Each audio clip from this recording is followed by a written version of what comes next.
trying to be insane, and like it feels like it's like recklessly propulsively moving at all times, despite the fact that it feels like it's going to collapse in front of you at any second. And it is just, in my opinion, one of the most beautiful movies of Scorsese's catalog and of Richardson's catalog, which is like not a small feat, man. Like he shot Casino for Scorsese. He shot about 75% of the filmography of Oliver Stone, obviously once again including JFK, but also things like Natural Born Killers. And he has also shot every Quentin Tarantino movie since Kill Bill onward. So Robert Richardson is an unbelievable, he has more masterpieces under his belt than your average cinematographer. And I do not think it is an overstatement to suggest that Bringing Out the Dead is one of the most impressive in terms of just the visual work on display, the kineticism, the sudden way he changes speeds and lenses or cranes or does whip pans, the choice to like shoot it in this overexposed, like bleached glow, it's like it gives it this incredibly ghostly kind of feel to it. It's incredible looking. Yeah, I think the glow, totally. It gives you this ghostly feel to it. And I think it almost gives that overexposed feeling that Cage probably has and all these exhausted paramedics have, where it's like every time you walk into that brightly lit hospital ER, it's just like, oh my God. Your eyes are perpetually adjusting. Yeah, exactly. So I think that's perfect. And also the editing by Thelma Schoonmaker. Thelma, the god of editing, obviously. Yeah, we've talked about her many times. Oh my God, she's unbelievable in this. Like, you know, we're already just talking about just how chaotic this is. I mean, the editing is insane. This thing has the pacing of like a MTV punk rock music video. It's just nonstop, constantly cutting away and doing these like fast-paced or fast motion cuts into a normal paced cut. It's unbelievable.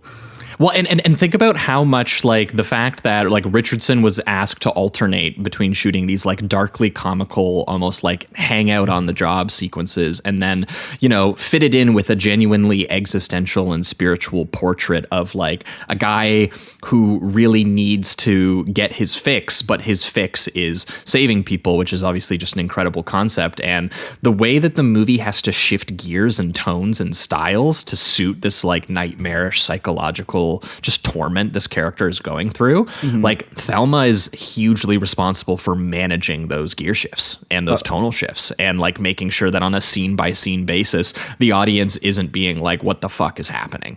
Like, and you are on some level, but by design, like any bit of disorientation you feel, it's expertly controlled.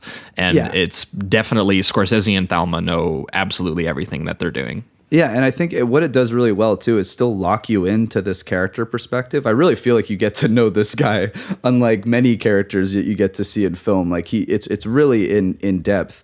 But yeah, part of what I think I like so much about this movie is obviously, you know, there's a quality here where I think Scorsese and Schrader, who looked at this material, absolutely saw the spiritual and emotional component of the movie. But they also, you know, they love embedding themselves into like an absurd and violent kind of environment. And so like the whiplash is also just inherent to the material. It's inherent to the experience that those characters are going through.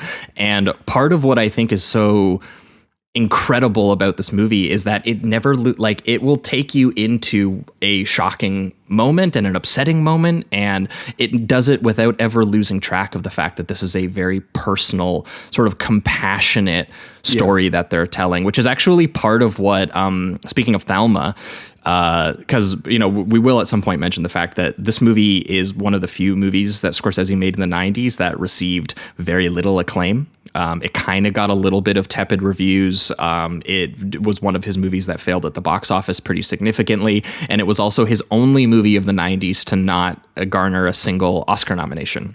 It's so crazy.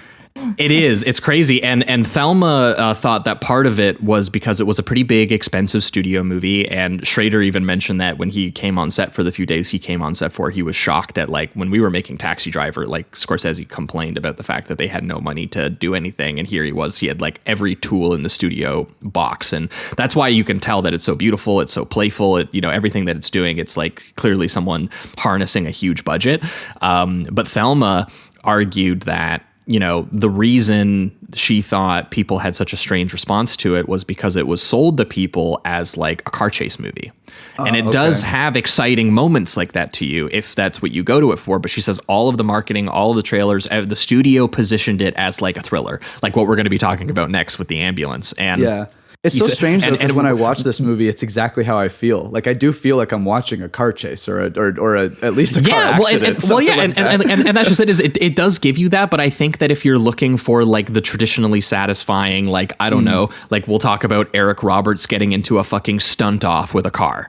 Right. This doesn't end that way. This is a movie that ends in a more deflating spiritual forgiveness. It's a movie about this empathetic experience that this character goes through, and the fact that he kind of has to come to terms and realize things about it. And, and maybe that realization isn't, super pretty, or maybe it isn't like super amazing, but it is something, cathartic for him personally. And I think that was where, like, the fact that this was still just such, I guess, kind of dramatically a small and personal movie, because that's what Scorsese was kind of attracted to. And he saw that in the character. I mean, he mentioned that as much as this was very personal for Connolly, that, we've talked about this many times, but like he had obviously he was a very sick child. He had very severe asthma that resulted in him staying inside and becoming a fucking encyclopedia on film rather than becoming a fucking gangster from Mean Streets or Goodfellas like all of his friends did, and probably getting shot or something, like that's part of why he is.